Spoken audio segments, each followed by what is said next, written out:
Hello, सत श्री अकाल, आदाब, नमस्कार। आप सभी का स्वागत है हमारी ग्रोस एंड एस्ट्रो टीम में। तो आज का हमारा विषय है शिव पुराण की महिमा के बारे में। शिव पुराण का पाठ करने से किसी भी जातक की हर मनोकामना पूर्ण हो जाती है। तो शिव पुराण का पाठ करते समय हमें किन बातों का ध्यान करना चाहिए, कब और कैसे इस पाठ का हमें उच्चारण करवाना चाहिए, इसके बारे में हमें जानकारी देंगे पंडित सनी कुमार जी। तो पंडित जी, स्वागत है आपका हमारी ग्रोस एंड एस्ट्रो टीम में। तो पंडित जी बताइए, शिव पुराण की क्या महिमा है?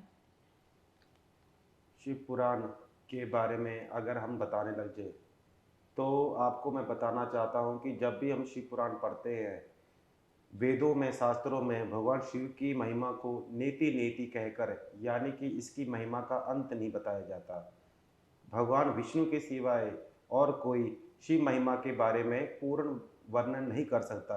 हम धरती के प्राणी, मृत्यु लोक के प्राणी शिव महिमा के बारे में ज़्यादा नहीं बता सकते, या ज़्यादा हम सूक्ष्मता से विस्तार से नहीं बता सकते। लेकिन हम अपने दर्शकों को आज शिव पुराण के बारे में कुछ मोटा मोटा अवश्य बताना चाहते हैं, कुछ जानकारी बताना चाहते हैं, ताकि उनकी ज्ञान है उसमें वृद्धि हो सके। शिव पुराण को जिनके रचयिता कृष्ण द्वैपायन यानी कि वेद व्यास जी ने के द्वारा रचित है, उनके शिष्य सूत जी और शौनकादि ऋषियों के पूछने पर कहा कि शौनकादि ऋषियों ने पूछा कि हे सूत जी, सृष्टि के लोग, अब कलयुग आने वाला है, कलयुग में सभी लोग अपने धर्मों का त्याग कर देंगे, गौ ब्राह्मण आदि का निरादर होने लग जाएगा, भक्तों का अहित होने लग जाएगा। तो उस समय क्या ऐसा उपाय करना चाहिए जिससे कि सबका कल्याण हो और कोई दुखी ना रहे। तो उस समय सूत जी ने कहा कि शौनक आदि ऋषि से कहा कि आपने जगत के कल्याण के लिए ये उत्तम प्रश्न किया है। तब जाकर भगवान शंकर की महिमा का वे वर्णन करते हैं। वर्णन करने से, सुनने से क्या होता है कि हमारा जो मन है वह शुद्ध हो जाता है, हमारा जो चित्त है वह पवित्र हो जाता है। जब भी हम शंकर जी का पाठ करते हैं, सुनते हैं, सुनने वाला श्रोता और बोलने वाला वक्ता दोनों धन्य माने जाते हैं। भगवान शंकर का की महिमा का अपरंपार मानी जाती है। इसको नारद शारद आदि भी पूर्ण तरह से व्याख्यान नहीं कर सकते। जी। केवल हम उनका गुणगान या कीर्तन ही कर सकते हैं। इनकी महिमा अपरंपार मानी जाती है। आति देविक, आति भौतिक, आध्यात्मिक तीनों तरह के तापों को नष्ट करने वाला, सृष्टि के गूढ़ रहस्यों को बताने वाला एवं उनके जो विशेष उपाय होते हैं, जो मानव कल्याण के कायाकल्प कर सकता है, ऐसे उपायों को करके हमारे भविष्य में जो आने वाले संकट है वह नाश हो जाते हैं, और संचित अगर पाप कर्म किए होते हैं वह नष्ट हो जाते हैं। शिव पुराण की व्याख्या का महिमा का अपरंपार है। फिर भी अगर जो जो कोई भक्त भगवान शिव के ग्रंथ शिव पुराण को पढ़ता है, सुनता है, वह शिव लोक को प्राप्त होता है और जी। उसे भुक्ति मुक्ति की प्राप्ति होती है। ठीक है। तो पंडित जी, जो भी कोई जातक शिव पुराण को पढ़ने जा रहा है, तो पढ़ने से पहले उन उसे किन बातों का ध्यान रखना चाहिए और कौन सी गलतियां नहीं करनी चाहिए? जब भी हम शिव पुराण का पाठ करते हैं, शिव पुराण का जो पाठ होता है वह दो तरह से माना जाता है। एक तो होता मनोकामना या अपनी इच्छा को लेकर पाठ किया जाता है। दूसरा होता है विद्यार्थी के रूप में, यानी कि इस पुराण में लिखा क्या है उसके ज्ञान प्राप्ति के लिए। अगर आप विद्यार्थी के रूप में पढ़ रहे हैं तो आपको कोई नियम के बाध्य नहीं है, क्योंकि आप विद्यार्थी रूप में पढ़ रहे हैं, आप ज्ञान अर्जित के लिए पढ़ रहे हैं, तो उसमें नियम आदि का कोई विशेष महत्व नहीं है। लेकिन अगर आप किसी उत्तम वर्ग की प्राप्ति के लिए या अपनी मनोवांछित लाभ के लिए शिव पुराण का पाठ करते हैं, तो इससे क्या होता है कि जातक का किसी प्रकार का कोई भी संकट होता है, यानी कि उसको, अगर उसको शारीरिक कष्ट आ रहा हो या मानसिक कष्ट आ रहा हो या किसी प्रकार का कोई भी दुख हो, वह दूर हो जाता है। शिव पुराण पढ़ने से पहले ब्रह्मचार्य आश्रम का धर्म का पालन करना चाहिए, यानी कि अगर पति पत्नी है तो दोनों को ब्रह्मचारी रहना चाहिए, सात्विक भोजन आहार ग्रहण करना चाहिए। और जब तक आप शिव पुराण पढ़ रहे हैं तो उस समय आप बाल, नाखून आदि नहीं काट सकते, शेव आदि नहीं कर सकते। धरती पर सोने के बारे में शास्त्रों में वर्णन मिलता है कि शिव पुराण का जब हम पाठ करते हैं तो उस पाठ के दिनों में तो कोशिश करना चाहिए कि हमें भूमि पर शयन करना चाहिए और जी। नमः शिवाय मंत्र का जाप करते रहना चाहिए, मन ही मन करते रहना चाहिए। अगर आप कोई भी कार्य कर रहे हैं, जब हम शिव पुराण का पाठ करते हैं, तो अपने निजी जनों को, सहयोगियों को मंत्र ज़रूर देना चाहिए और उससे पहले किसी ब्राह्मण से, विद्वान को जाकर उनसे पूछना चाहिए कि शिव पुराण का जो पुराण है, हम कब आरंभ करें। जब ब्राह्मण जी वे बताते हैं कि अकुम समय में, अकुम शुभ मुहूर्त में आप शिव पुराण का पाठ कर सकते हैं, तो उसी मुहूर्त में शिव पुराण का पाठ करना हमारे लिए लाभदायक रहता है। जी। जब हम शिव पुराण का पाठ करते हैं, तो अपने सभी सगे संबंधियों को निमंत्रण अवश्य देना चाहिए। जी। इससे क्या होता है कि शंकर जी का प्रचार एवं शंकर जी की महिमा का गुणगान अधिक से अधिक होने लग जाता है। जब हम शिव पुराण का पाठ करते हैं, तो उस समय इस बात का अवश्य ध्यान देना चाहिए कि देसी घी की जोत अवश्य प्रज्वलित होनी चाहिए, क्योंकि जो जोत होती है उसमें भगवान शंकर जी का वास माना जाता है।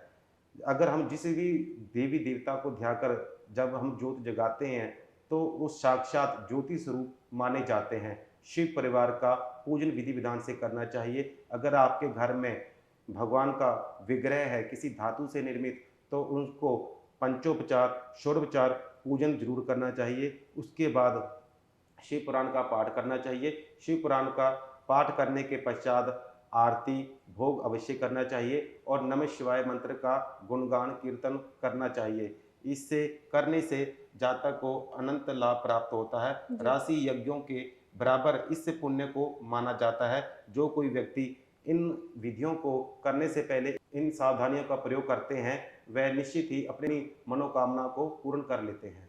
जी। तो पंडित जी, जैसे हम बात कर रहे हैं शिव पुराण के बारे में, तो हमारे दोस्तों को बताइए कि शिव पुराण में किसका उल्लेख है? शिव पुराण में भगवान शिव की महिमा का, लीलाओं का, पूजन विधि का वर्णन है। शिव पुराण में 24,000 श्लोक हैं।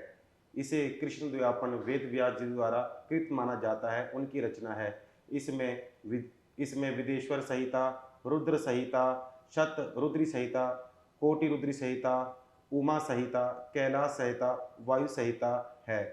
इस संहिता में भगवान शंकर की लीलाओं का, महिमा का एवं पूजन विधि के बारे में संक्षिप्त वर्णन दिया जाता है। अगर कोई जातक इन लीलाओं को अगर पढ़ता है, सुनता है, तो वह भगवान शिव से सानिध्य प्राप्त करके उनका कृपा प्राप्त बन पाता है। अगर जो जातक शिव महिमा को सुनते हैं, उनको शिव तत्व की जानकारी मिलती है, यानी कि उसे आत्मज्ञान की वृद्धि होती है। जो जातक शिव पुराण का पाठ पठन करते हैं, वह आध्यात्मिक उन्नति को प्राप्त करते हैं और लौकिक और पारलौकिक लाभ को भी अवश्य प्राप्त करते हैं। जी। तो पंडित जी, जैसे कि हम बात कर रहे हैं शिव पुराण की, तो शिव पुराण का मूल मंत्र क्या है? शिव पुराण का मूल मंत्र पंचाक्षरी मंत्र नमः शिवाय। इस मंत्र में पूर्ण पूर्ण ब्रह्मांड, अर्थात कि पूर्ण ब्रह्मांड की रचना इस मंत्र के बीच में हुई जाती है। शिव पुराण के मंत्र में नमः शिवाय मंत्र से माता पार्वती ने भगवान शंकर को प्राप्त किया था वर के रूप में। नागेंद्र हाराय त्रिलोचनाय भस्मांगराय महेश्वराय नित्याय शुद्धाय दिगंबराय तस्मै नकाराय नमः शिवाय। भगवान शिव की महिमा के बारे में, यानी कि उनके ज्ञान के बारे में, उनके रूप के तत्व के बारे में पूर्ण रूप से विवेचन की गई है। जो व्यक्ति शिव पुराण को पढ़ता है, सुनता है, उसे कहा जाता है कि भगवान वह शिव के समान ही माना जाता है। वह मरने के बाद, यानी कि जब वह प्राण त्यागता है, तो वह शिव लोक को प्राप्त होता है। जब तक वह धरती पर रहता है, तब तक भगवान शिव की कृपा से उसे किसी प्रकार की कोई धन धान्य आदि की कोई समस्या नहीं रहती। शिव पुराण को पढ़ने से व्यक्ति भव सागर से पार हो जाता है, वह कलुष से मुक्त हो जाता है। तो पंडित जी, शिव पुराण को कौन-कौन पढ़ सकता है और घर में अगर इसको हम रखते हैं तो उससे क्या होता है? शिव पुराण को केवल और केवल मनुष्य मात्र के कल्याण के लिए पढ़ सकते हैं। इसमें कोई धर्म, जाति, वर्ण का कोई लेना देना नहीं है। ये सिर्फ मनुष्यों के कल्याण के लिए, भगवान शंकर की महिमा का गुणगान करने के लिए वेद व्यास जी द्वारा कृत इस रचना को जो व्यक्ति पढ़ते हैं, जी। उनका कल्याण होता ही होता है। इसमें धर्म, मजहब आदि का की दीवार नहीं होनी चाहिए, क्योंकि ये मनुष्य के कल्याण के लिए है। इसे स्त्री भी पढ़ सकती है, पुरुष भी पढ़ सकता है, बूढ़ा भी पढ़ सकता है और छोटा बालक भी पढ़ सकता है। यानी कि मनुष्य मात्र का इस ग्रंथ पर पूर्ण अधिकार है। और जब हम इसे पढ़ते हैं तो हमारा मन शुद्ध होता है, हमारी आत्मा पवित्र होती है और घर में रखने से हमें नाना प्रकार के लाभ होते हैं। जब हम शिव पुराण को रखते हैं तो इस बात का अवश्य ध्यान देना चाहिए कि उसे लाल कपड़े में, साफ लाल कपड़े में लपेट कर रखना चाहिए। जी। उन्हें धूप दीप आदि जरूर देना चाहिए शिव जी। पुराण के ग्रंथ को, क्योंकि वह शिव पुराण का जो ग्रंथ है वह भगवान का वाग्मय रूप है, यानी कि शब्द रूप में भगवान हमारे सामने विराजमान है। इस बात का ध्यान देना चाहिए कि जो चौकी होती है वह आम की लकड़ी की हो तो ज़्यादा उत्तम होती है। जिस घर में भी शिव पुराण का पाठ होता है या जिस घर में शिव पुराण रखा होता है, उस घर में देवी देवताओं का वास होने लग जाता है। घर में नकारात्मक दोष क्लेश दूर हो जाते हैं। अगर आप लंबे समय से बीमार चल रहे हैं तो वह बीमारी भी आपकी दूर हो जाती है। जी। संतान की प्राप्ति के लिए अगर संतान सुख में अगर बाधा आ रही है तो वह भी आपकी दूर हो जाती है। संतान पुत्र रत्न की प्राप्ति होती है और दाम्पत्य जीवन मधुर रहता है। जिन जातकों के घर में क्लेश कलह रहता है उन दाम्पत्य जीवन का में शुभ और मधुरमय रहता है। और जिन जातकों को, यानी कि जो नव युवक और युवतियां होती है जिनको अच्छा वर की प्राप्ति करना चाहते हैं, अगर वह शिव पुराण को अपने घर में रखते हैं, उसका पाठ पठन करते हैं, उनका विधि विधान से करते हैं और उनकी शिक्षाओं को अगर अमल करते हैं तो जातक को नाना प्रकार की समस्याओं से मुक्ति मिलती है। और धर्म, अर्थ और काम मोक्ष को देने वाले, चतुर्वर्ग को देने वाले इस शिव पुराण की महिमा अपरंपार है। जो जातक इसको पढ़ता है, सुनता है और रखता है, उनका कल्याण भगवान शंकर स्वयं करते हैं।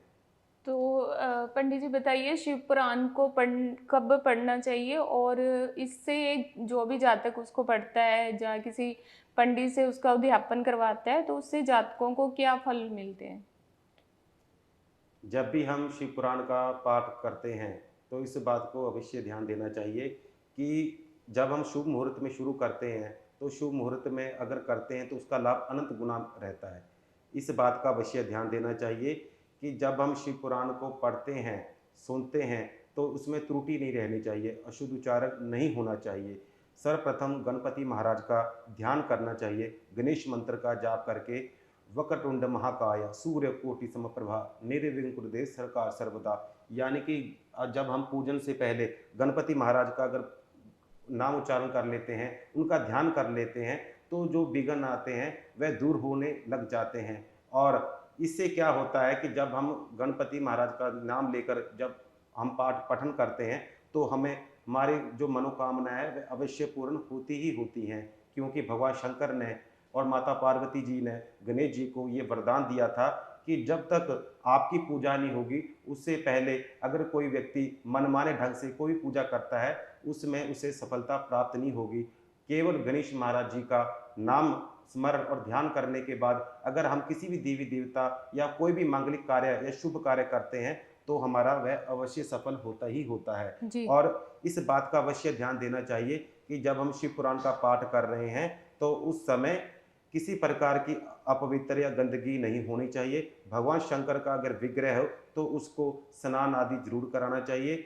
अगर हमने कई स्थानों पर ऐसा भी देखा है कि वहाँ पर पार्थ का शिवलिंग या धातु का शिवलिंग या फिर नदी की जो पवित्र नदी होती है उसकी जो मिट्टी होती है उससे निर्मित जो शिवलिंग होता है उसका पूजन अर्चन किया जाता है। जब हम उद्यापन करते हैं, यानी कि जब हम समाप्ति करते हैं भगवान शंकर के शिव पुराण की, तो उस समय सुयोग्य ब्राह्मणों को बुलाकर उनको विधिवत घर में पूजन पाठ रुद्राभिषेक कराना चाहिए। रुद्राभिषेक के बाद जो ब्राह्मण वर्ग होते हैं उनके द्वारा नमः शिवाय मंत्र का हवन आदि जरूर करना चाहिए, दशांश मार्जन जरूर करना चाहिए, दक्षिणा देनी चाहिए और उसके बाद ब्राह्मणों को वस्त्र देने चाहिए, फूल आदि और मिठाई देकर दान लेकर उनसे आशीर्वाद लेना चाहिए। इससे जातक के आति दैविक, आति भौतिक, आध्यात्मिक तीनों तरह के जो संताप है वह नष्ट हो जाते हैं। और जैसे कि पंडित जी मैंने पूछा कि इससे जातकों को क्या क्या फायदे होते हैं? इन जातकों को जब भी हम शिव पुराण का पाठ करते हैं तो जातक की मनोकामनाएं पूर्ण होती है। जो शिव पुराण है वह कल्प वृक्ष के समान है। यानी कि अगर आप कोई भी मनोकामना लेकर भगवान शंकर के निमित्त ये बात कहें कि प्रभु मेरा ये अकुम कार्य है, ये मेरा कार्य में जो बाधा है वह दूर हो जाए, क्योंकि भगवान शंकर स्वयं कल्प वृक्ष के समान है। अगर उनके सामने कोई भी मनोकामना का उच्चारण किया जाए तो निश्चित लाभ होता ही होता है। जहाँ तक वो शारीरिक तौर पर अगर वह लंबे समय से बीमार चल रहा है तो वह ठीक हो जाता है, तंदुरुस्त हो जाता है, सेहतमंद हो जाता है। धन संपदा के मामले में अगर वह दरिद्र है, दिक्कत है, अगर उसे किसी प्रकार के पैसे संबंधी कोई दिक्कत आ रही है, धन का आवागमन रुक रहा है, तो उनको धन के संचार होने लग जाता है, लक्ष्मी माता की कृपा प्राप्त होने लग जाती है। घर में अगर कलह कलेश है, नकारात्मक ऊर्जा रहती है, तो घर के प्रियजनों की सद्बुद्धि होती है, घर के प्रिय लोग होते हैं वह अपने आपस में प्रेम में एकता के साथ रहने लग जाते हैं।